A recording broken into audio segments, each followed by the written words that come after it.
Thank you, Louis. Good evening to all of you around the world and in this room.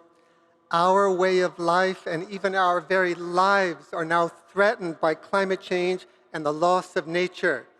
Every day, we see the consequences of our pollution of the planet in terms of devastating droughts, fires, heat waves, floods, and extreme weather. Already with 1.1 degrees Celsius global temperature rise, changes to the climate system not seen for thousands of years are now occurring in every region of the world. The last decade was warmer than any period for the past 125,000 years. And we are witnessing the sixth great extinction event in the Earth's history, the first since the dinosaurs disappeared. Only this time, we caused it. We caused this due to our own unsustainable consumption and production patterns and an unfair and perverse economic system. 1 million of the world's estimated 8 million species of plants and animals are now threatened with extinction. And although fossil fuels remains the #1 source of greenhouse gas emissions, we simply can't avoid the worst aspects of climate catastrophe without protecting our tropical forests, which we're currently being lost at a rate of a football field every 6 seconds. If protected and restored, however, our tropical forests can actually help solve the climate and biodiversity crises in very significant ways. This is what tonight's event is all about.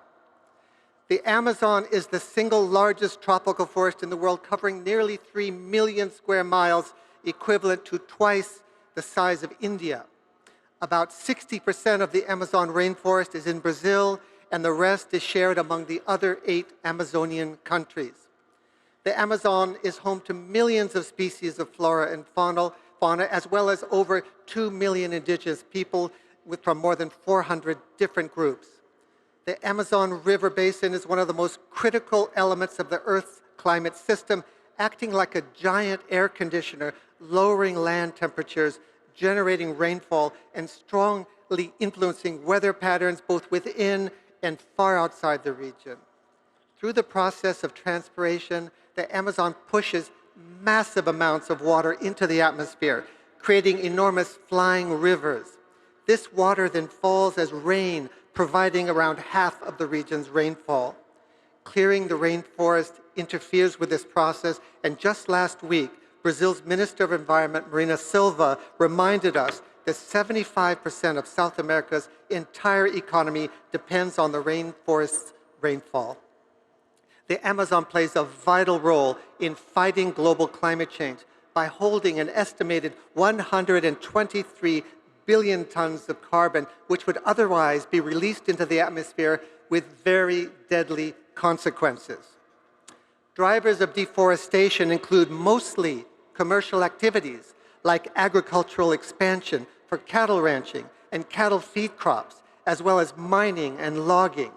In fact, cattle ranching itself accounts for an astounding 80% of the loss of the Amazon. Over 90% of these deforestation activities in the Amazon are illegal. Since the 1970s, around 18% of the Amazon rainforest has been destroyed. And recent research shows that the Amazon rainforest is teetering on the precipice of a dangerous tipping point. If forest loss increases beyond the current 18% to between 20 and 25%, large areas of the Amazon could fall into an unstoppable downward spiral that would transform them from lush rainforest into grassy savanna. And the global implications would be profound, causing large-scale drying across the region. And this would have tremendous impacts on the world's climate and would cripple food production, hydropower generation, and human health and well-being for the region and the world. As a human family, tragically, we will not be able to achieve any of the global climate or biodiversity goals, not to mention our poverty reduction goals, if we lose the Amazon. Much of the destruction of the Amazon is driven from other parts of the world, like from right here in the US, from Europe, from China. When we import much of the Amazon deforestation in the form of beef or illegal logging or mining. That is why our own countries should enact supply chain laws like the new European Union law that outlaws importation of any beef or other products that could be linked to deforestation. And of course, each of us in our own lives should look at how we can reduce pressure on the Amazon from our own personal choices. Stopping or reducing our own beef consumption could be a good way to start. But the good news is that Brazil knows how to solve this problem, because between 2004 and 2012, it already succeeded in reducing deforestation by a staggering 84%. And Brazil did this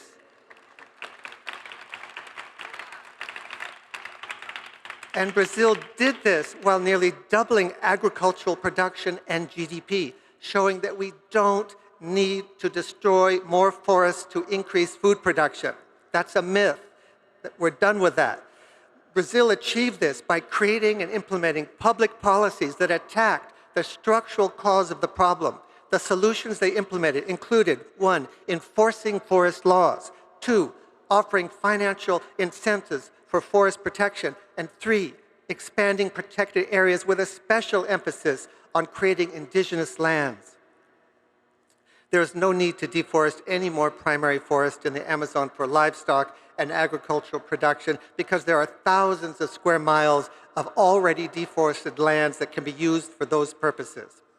And we will hear from our next speaker, there is good reason to expect that Brazil will soon return to these effective policies to significantly reduce deforestation in the Amazon. The United Nations also understands that to protect and sustain the Amazon and other tropical forests, we must recognize the rights of the indigenous peoples who have been responsibly stewarding these forests for centuries, thanks to the distinct culture, traditional knowledge, and spirituality.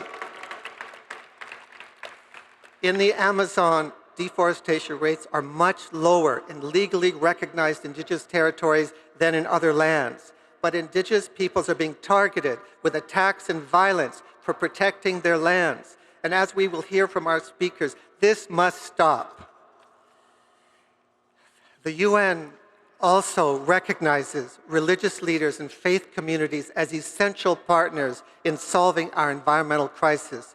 And we are collaborating with all faiths through the Interfaith Rainforest Initiative, a UN program that the Parliament co-founded in 2017 with other partners here in the Parliament.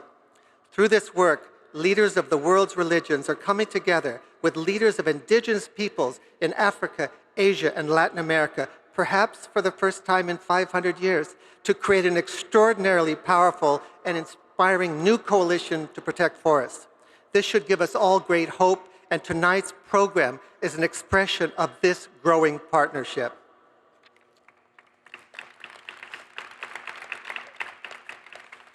Now let me introduce you to our next speaker, the distinguished and honorable Sonia Guajajara, the current Minister of Indigenous Peoples in the government of Brazil.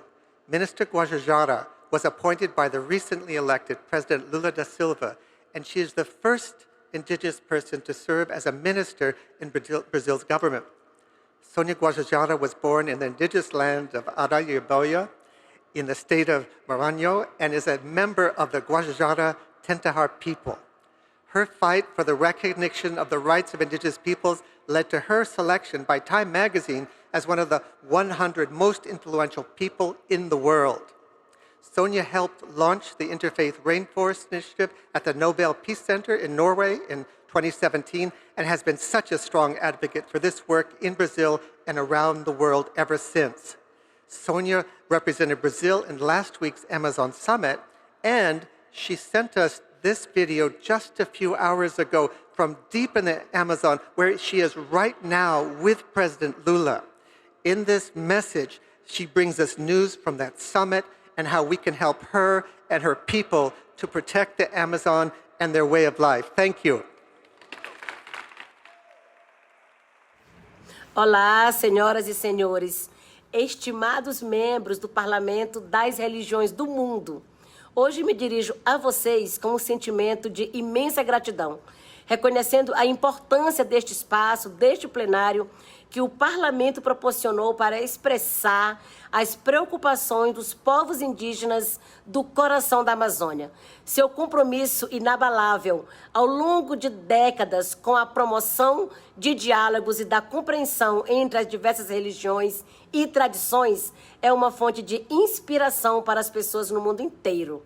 A relação entre o respeito aos direitos indígenas, especialmente os direitos aos nossos territórios ancestrais, e a preservação da floresta amazônica é inegável. Nossas terras prosperam há séculos sob os cuidados de nossas comunidades indígenas, nutrindo um equilíbrio delicado entre o ser humano e a natureza por meios de nossas culturas e conhecimentos tradicionais. Ao defendermos nossos direitos, não apenas protegemos nosso modo de vida e nossos lares, mas também garantimos a preservação contínua da Amazônia como fonte vital de vida para todo o planeta e para toda a humanidade. No entanto, enquanto nos reunimos aqui, não podemos esquecer que os povos indígenas enfrentam ameaças e intimidações constantes no Brasil e em toda a bacia amazônica. As pressões incessantes de interesses econômicos e políticos ligados a indústrias extrativistas, pecuária, agricultura, mineração, projetos de infraestrutura, extração ilegal de madeira e tráfico de drogas continuam a corroer a estrutura de nossas comunidades e nosso meio ambiente natural. O desmatamento em todo o Brasil disparou entre 2019 e 2022, durante o governo do ex-presidente Jair Bolsonaro, sendo a pecuária a principal causa. Lembremos que a destruição da Amazônia não é uma questão somente brasileira. Também é uma responsabilidade nos países consumidores, como União Europeia, o Reino Unido ou a China, que precisam promulgar leis sobre a cadeia de suprimentos para garantir que a carne que importam seja produzida sem causar desmatamento. Diante desses desafios, tenho o prazer de compartilhar um vislumbre de esperança. Nova administração do Brasil testemunha uma redução de 42,5% nas taxas de desmatamento em relação ao ano passado, com políticas e compromissos dedicados sendo colocados em ação para combater o desmatamento e alcançar o desmatamento zero até 2030.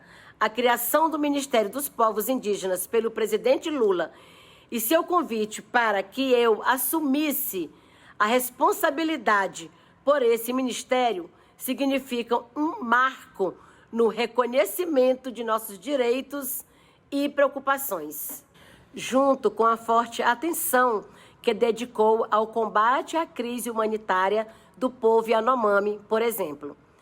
É uma prova do seu respeito e compromisso com a nossa causa. No entanto, a urgência de proteger a Amazônia e apoiar os povos indígenas na defesa de nossas terras exige uma frente unida de forte apoio e solidariedade. É uma luta difícil e é nesse contexto que o Parlamento das Religiões do mundo desempenha um papel fundamental. Todos os líderes religiosos e comunidades de fé em todo o mundo que incorporam os princípios de paz e de boa vontade, também de compromisso, representam um farol de esperança para apoiar nossa luta pela proteção da natureza. É por isso que tenho muito orgulho de ter participado da fundação da Iniciativa Interreligiosa pelas Florestas Tropicais, o IRI, em Oslo, ainda em 2017, junto com o Parlamento das Religiões do Mundo. Desde então, tenho acompanhado o trabalho globalmente e, como membro do Conselho Consultivo da IRI Brasil, e isso me enche de um sentimento de orgulho e responsabilidade. E ao ver que os esforços no Brasil, Colômbia e Peru estão dando frutos, o IRI agora atua como um forte parceiro no apoio aos governos amazônicos para implementação de políticas que protejam esse ecossistema inestimável, a Amazônia e seus povos. Na semana passada, o chamado à ação da IRI teve forte repercussão em Belém durante a cúpula amazônica. Essa convocação, endossada pelo meu Ministério dos Povos Indígenas, bem como pelo Ministério do Meio Ambiente do Brasil, do Peru e Colômbia, está muito alinhada com as decisões resultantes da cúpula amazônica. Esse momento decisivo apresenta uma oportunidade para que o Parlamento das Religiões do mundo se una também, e também adote esse apelo urgente para proteger a Amazônia. Ao fazer isso, também imploro aos membros das religiões do mundo que não apenas responsabilizem os governos amazônicos, mas que também lutem contra os padrões insustentáveis de consumo e produção no norte global, que impulsionam o desmatamento na Amazônia. As políticas e práticas estabelecidas em seus países podem estar causando diretamente danos irreversíveis à Amazônia e aos nossos lares. Este é um espaço em que as religiões do mundo devem se posicionar como educadoras e mobilizadoras, orientando seus seguidores para escolhas responsáveis e defendendo o desenvolvimento sustentável. É hora dos governos, bancos e empresas de investimentos assumirem seus papéis no combate a essa crise de desmatamento tropical. Para encerrar, estendo minha mais profunda gratidão ao Parlamento das Religiões do Mundo por seu apoio e compromisso inabaláveis. Juntos temos o poder de provocar mudanças duradouras, proteger a Amazônia e garantir os direitos e dignidade à cultura dos povos indígenas e comunidades tradicionais. Vamos permanecer unidos com nossos corações e mãos entrelaçados, reflorestando mentes para um mundo onde a Amazônia e seus povos floresçam. Muito obrigada.